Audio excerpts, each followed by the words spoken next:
So today is a pretty big day. Today marks pretty much the 1 month mark. We're at day 28. And it also just so happened that I hit 500 subscribers today. So yeah, it felt pretty good. I decided that it might be kind of cool to do a breakdown of all of my practice hours and see exactly like which buckets they fall under and how that changed from week to week. I actually never looked back and saw exactly how I split all my time either.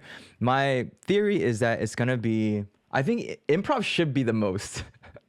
Alrighty, hello there. For those of you who are new here, my name is David. Actually, today, I think I'm gonna go by Nilo.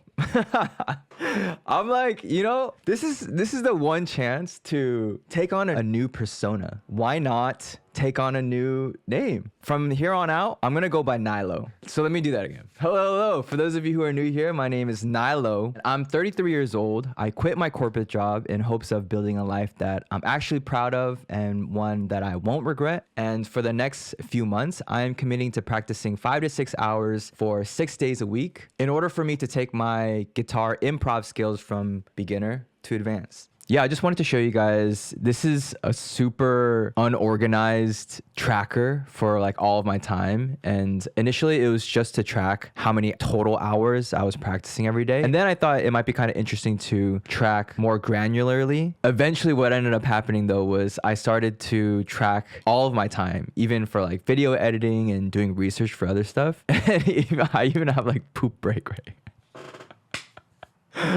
Oh yeah, also I might as well show you guys, I started a lick tracker. Oh my god, why does it look so ugly? Anyways, you get the point. It's just pretty much me keeping track of which licks I'm learning so that week over week I can bump up the BPM so that I can get it faster and faster. It looks messy, but it makes sense to me. So screenshot of the licks that I'm learning so I can quickly reference them. Also, I just recently started a exercise tracker. So this is specifically for a speed exercise that I'm working on, or if I have a right hand, left hand synchronization exercise that I'm working on, I'll track it here. And so again, same idea. I just want to make sure that I'm tracking the BPM and all that. All right, so let's get to the breakdown. These are going to be the 3 main buckets because I don't want to kind of like overcomplicate things by making it too granular. This should pretty much cover all the bases. So theory is going to include, of course, music theory. It's going to include scales, arpeggios, the cage system, triads, and coursework. The reason why I'm going to include coursework here, for the most part, this course is heavily theory based. I think it's like 95% theory in my opinion. Yeah, so whenever I log in time for coursework, I'm gonna just throw that into the theory bucket just to keep things easy. For tech, it's not technology, it's technique. So I'm gonna include speed, licks, and learning songs. So the reason why I'm including learning songs in this bucket is because I feel like learning songs can be very just like mechanical. Sure, unless you do the transcription and you do the analysis, which I may do at a certain point, but at this point, I don't think I'll do it. I haven't even learned a song, so I don't,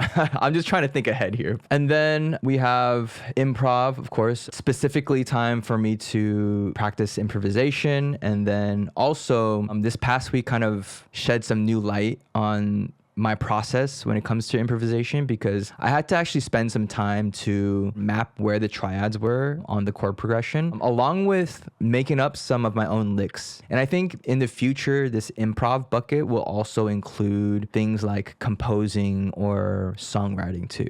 All right, now we're gonna go to the breakdown. Boom, here we are. This is actually really interesting to me because I didn't think it would lean this much towards theory. I think improv should be the most. We'll get into the weekly breakdown in a second. There's probably a reason for this for sure, but I think for this first month, that makes sense. There's a lot of fundamental things that I wanted to learn from a theory standpoint anyways, and I think this just kind of reflects that pretty accurately. 44% of my time, which was 59 hours, went into theory. 33% of my time went into technique, so that's 44 hours, and 23% of my time went into improvising, and that was 30 hours for improvising. I thought I would have spent more time improvising, but just because I want to improve improvising doesn't necessarily mean that your whole time will be spent improvising. There's obviously a lot of important technique and theory work that needs to happen too. And yeah, so this next view here is just the weekly view breakdown. So for the first week, pretty much all of my time was spent on the course. I really wanted to get a good start on learning the vocabulary, learning the language of music theory. And I paid a shit ton of money for that shit. So I was like, I'm trying to get my money's worth, you know? So yeah, the first week was all pretty much coursework. 83% of my time was spent on theory, 8% was on technique, and 9% was on improv. And I think the improv for that week was probably just the checkpoints that I was doing. Yeah, so that was 28 hours in theory, 3 hours in technique, and 3 hours in improv. And for week 1, the total hours was 33 hours. For week 2, I still did a lot of coursework. Oh wait, this is all making sense now.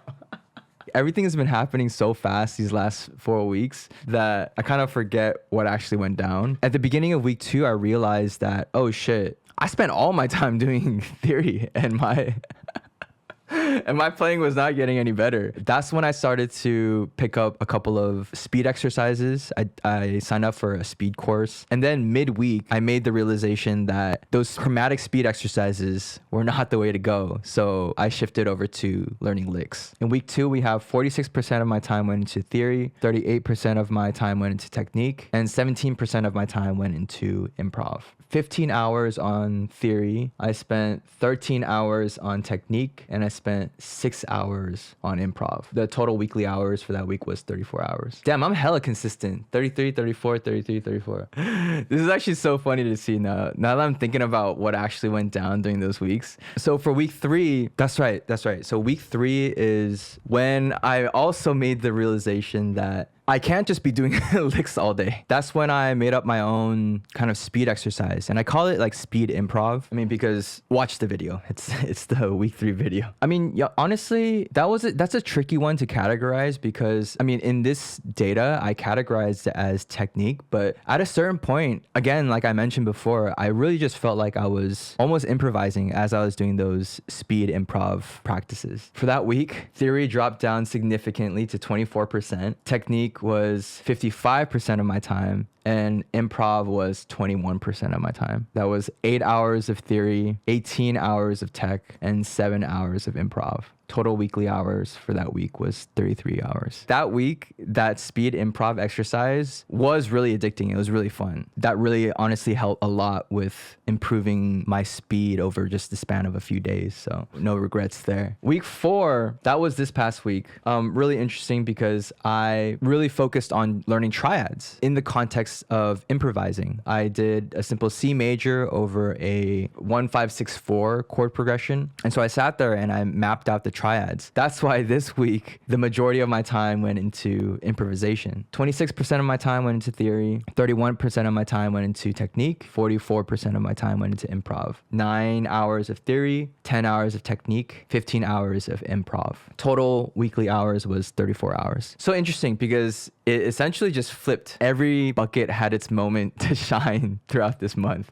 First, it was all about theory, and then in the middle, it was all about technique, and then the last week was more about improv than anything else. But yeah, it feels like a great milestone. It's 4 weeks of working pretty hard, long days, definitely. And I don't know, I guess sometimes when you're in the trenches, you just don't realize how much you progress. But then you get these comments from time to time where people are like, oh, wow, that's great improvement. And, you know, I'm sure some people are just being nice, but also like, you know, I think there definitely have been some improvements. I think not only do my fingers feel faster and more comfortable, they feel a little bit more coordinated. There's still a lot for me to learn from a theory standpoint, but I feel like I did a really good job in this first month of really getting the fundamentals down. So I think there's a lot to be happy about. Still a lot more work to do, obviously. But yeah, I think this breakdown was pretty cool. I am curious to see how things evolve in the future. I think soon I do want to start dabbling in composing. Yeah, so that's 1 month down. You know, like I said, there's a lot to be proud of, but also it's only 4 weeks. 4 weeks sure can seem like a lot if you think of this as like a little challenge, but in the grand scheme of things, it's really not that much time. You know, we're just getting started out here. So be sure to subscribe if you want to continue climbing this mountain with me. I'll catch you guys on the next one. Peace.